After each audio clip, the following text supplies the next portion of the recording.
All right, good morning, class. I want to apologize for this video going up a few days late. This house, like I think every house that is involved in my son's preschool, has been sick for the last couple days, so I've been utterly worthless on that account. So I apologize for that. But it's coming up now, and luckily you'll see that this week we don't have a whole lot going on in terms of things that you need to be turning in and stuff like that. Now, I do want to say quickly, it looks like everyone had pretty good success turning in Project 3. I look forward to working my way through those and getting those back as quickly as possible. The drafts that I did have a chance to look at, that those of you who reached out to me and asked me to take a look at them, they looked really good. I was really pleased that you guys were putting these things together. And I think the Cornell notes might have helped a lot because what I saw was a lot of you able to make really good connections, focusing in on the research instead of kind of offering your own opinion too often, which is sometimes a problem that students run into. And so I think that for the most part, you guys are on solid ground for that. And so what I want to do today then is I want to talk about week 11. I want to talk about Project 4 because that's really what we're going to be rolling into. And Project 4 is kind of like, there is a Project 5, but you'll see that that's more of just kind of a quick reflection. Project 4 is really the end game for our semester. So let's take a look. So for this week, you'll have, watch the video, obviously. I want you to start reaching out to people in your community to try to ask them some questions. So you can see here, conduct your interview. And you're going to begin to locate sample genres that are used in your community. Now, let's go back to the project description so we can, see what all of this is pertaining to. All right, so Project 4 is called Field-Based Research. It's just another way to get you out and get you exposed to different ways of gathering information. A lot of times students will only stick to, web-based research or maybe library-based research. And what I want you to do with this project is to start to realize the value of that kind of face-to-face or personal interaction. If you can't get face-to-face, phone interviews, fine. Because this is a good way to start forging relationships that could benefit you, not only for this project, but beyond your undergrad in general. These are good people to start to forge relationships for that you could then reach out to for letters of recommendation, things like that. So it's just a good way to start to do those things. So the Field-Based Research FBR project asks you to conduct primary research within your professional field of study. Your primary research will require you to interview a professional in your field in order to gather, discuss, and analyze 3 typical genres used within the field on a daily basis. And so if you remember when we're talking about genres, we're talking about tools people use to communicate. You started to identify these in Project 1, so now we're going to be looking at them specifically. You'll gather the information you need by interviewing someone in your discourse community, observing writing related activities in that discourse community. And so what that means essentially is just, once you've identified some of the genres, to look at some examples. And analyzing text from 3 genres in that discourse community. You'll collect data, begin analyzing it, and using a process called coding.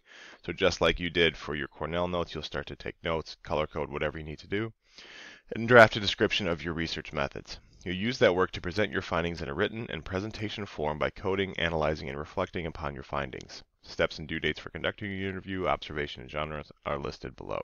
Okay, so let's break that down a little bit. So there's a couple different things going on in this project. Number one is you'll reach out and you will talk to someone about the community and about the things that they use to exchange information. So this could be anything from, an online blog that you identified in Project 1 to journal articles, things like that. And so a lot of this might be just reviewing some of the things you identified in Project 1 for your research guide, but some of the things that your interviewee might say might surprise you. For example, they could point you towards resources you didn't know were available. And so again, this doesn't have to be an incredibly, long interview, but it's basically just you reaching out and saying, hey, I'm interested in joining this community after I graduate. As part of that process, I'm trying to figure out, how people, how professionals exchange information. I was wondering if, you could talk to me for a few minutes about the most valuable resources you find, stuff like that. So once you have that, you will then go to those resources and you will find 3 examples, not 3 from each genre, but like, an example of an article, an example of a blog, an example of a website, whatever it is. And you'll start reading through those to see, again, in detail how those things are formed and how they function. And so that is you collecting your data. And you're going to start to analyze it by breaking it down and figuring out how each genre is presenting information, what's different about them, what's the same. and you're going to then draft a description of how you found these things, of your research methods. So what did you look for? What kind of keywords did you look for? How did you form your interview? What kind of questions did you ask? Just all the methods that you use to find the information that you're presenting. And when you have that, you will kind of write up a little report, and then you're going to give a presentation, which I'll talk about here in a minute. So for our prompt, locate 3 short text or sections of text. So again, if someone says, hey, this book is amazing and it's one that I use all the time, you don't have to analyze the whole book. Maybe just part of a chapter or something like that. You know what I mean? That represent 3 different genres used in your discourse community. Start by asking your interviewee for examples of text read, written, or otherwise used by professionals in the field. For instance, if you're investigating a medical discourse community, you might examine the introduction of a research article, a patient medical history form, and an article from a newsletter for doctors, nurses, etc. Again, so you don't have to analyze the entire article, just a specific part of that genre. So same thing for a website. Don't analyze the whole website. Analyze maybe just the resources tab on the website or whatever it is. Your goal is to explain the genres you're analyzing in terms of Beaufort's 5 knowledge domains: genre knowledge, rhetorical knowledge, subject matter knowledge, writing process knowledge, and discourse community knowledge. And so what I'll do is I will I'll explain these as we go on. To do so, you'll draft a description of your research methods and a list of 3 to 4 genre convention themes you developed by coding your data.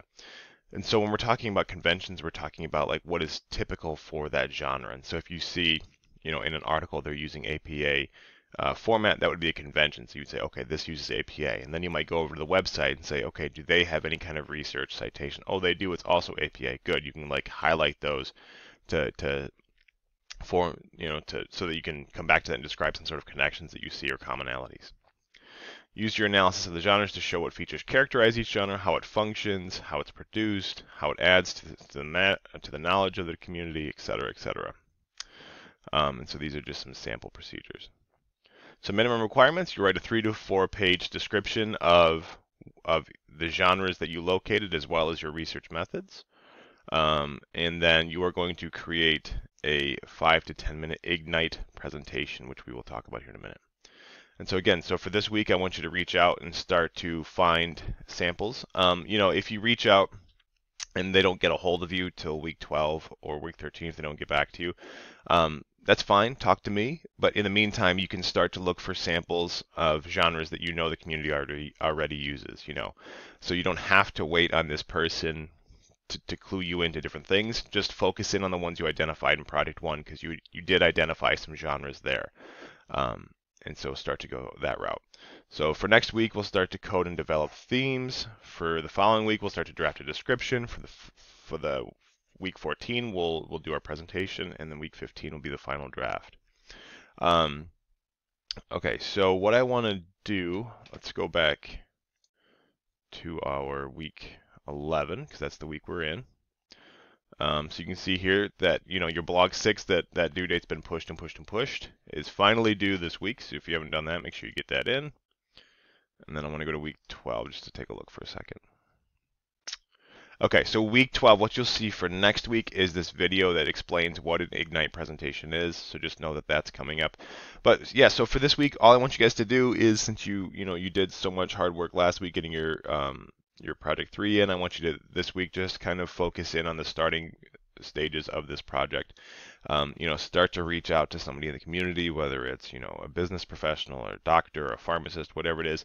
Just send them an email, explain who you are, explain why you're emailing them, and then ask them if they have any time in the future to answer a few questions, and then we'll be good. If you do have any questions for me, guys, let me know. I look forward to, now that I am a member of the non-sick and living world again, to actually diving into your stuff. So email me if you have any questions, and we will go from there. All right, thanks, guys.